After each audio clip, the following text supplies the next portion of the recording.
les responsables d'animaux peuvent-ils utiliser la télépathie pour renforcer leur relation avec leurs animaux de compagnie?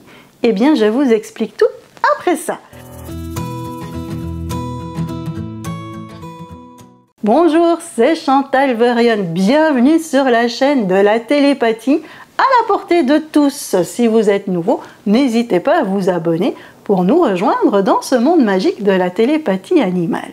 Comment les responsables d'animaux peuvent-ils utiliser la télépathie pour renforcer leur relation avec leurs animaux de compagnie? Qu'est-ce que c'est que la télépathie animale? C'est un échange d'informations entre un humain et un animal sans utiliser les sens sensoriels. Et cela dans le but de ne pas être influencé par ce que l'on voit, ce que l'on entend, ce que l'on touche ou autre. La télépathie animale, c'est génial car elle donne la parole à l'animal. N'en déplaise à certains, les animaux possèdent des émotions et peuvent avoir plus de choses à exprimer que ce que leur comportement exprime. La télépathie animale, elle permet d'exprimer ce que l'animal ressent au plus profond de lui. Si vous avez des animaux, voyons comment vous pouvez utiliser la télépathie animale pour améliorer la relation avec eux. En tout premier lieu, par exemple, la télépathie animale peut s'utiliser avant l'arrivée de l'animal dans votre demeure. Lorsque vous savez qui viendra agrandir votre famille, vous pouvez entamer une télépathie avec ce petit être merveilleux afin de lui expliquer qu'il va arriver chez vous. Vous pouvez lui expliquer la composition de votre famille, dans quel logement il va arriver, maison, appartement ou autre, son moyen de transport pour arriver chez vous, etc., etc. Vous donnez les informations nécessaires pour que l'animal puisse comprendre où il va arriver et comment. Pas besoin de lui expliquer cela un mois à l'avance, parce qu'il risque d'oublier. Faites-le quelques jours avant son arrivée.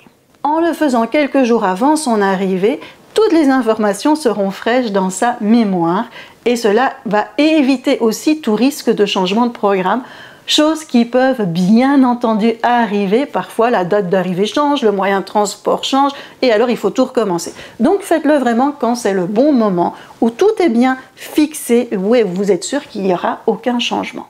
Grâce à la télépathie animale, vous pouvez aussi choisir ensemble un prénom. Moi, chacun de mes animaux a choisi son prénom. Pour les animaux adoptés, eh bien, cette étape, elle est super importante. Certains sont désireux de changer de prénom pour laisser le passé derrière eux, mais pas tous. Moi, j'ai quelques animaux qui ont été adoptés et qui ont gardé leur prénom. Et donc, comme par exemple, Chico, lui, il aime son prénom et il l'a gardé. C'est ça, la magie de la télépathie animale, en permettant à l'animal de garder ou de changer de prénom.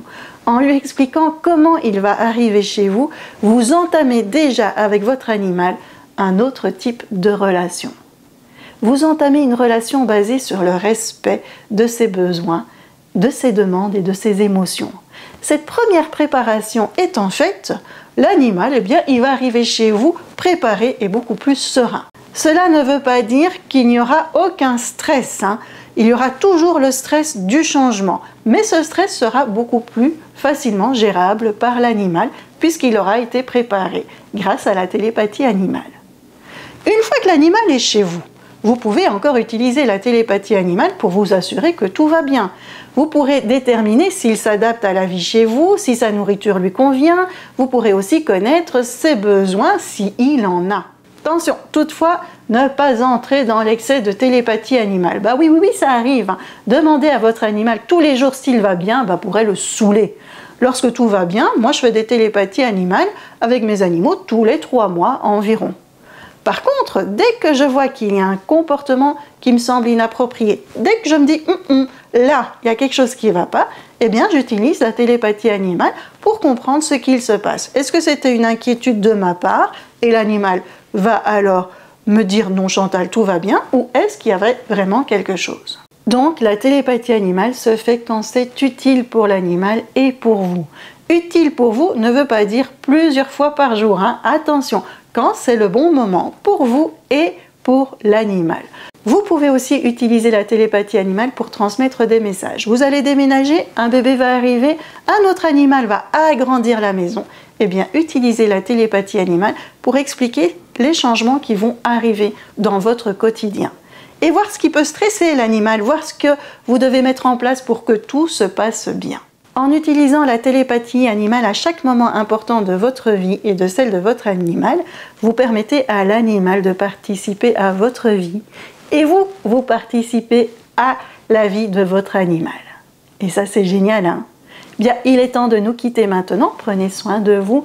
On se retrouve très vite et n'hésitez pas à vous abonner pour être tenu au courant des dernières vidéos sur ce monde magique de la télépathie animale. À tout bientôt!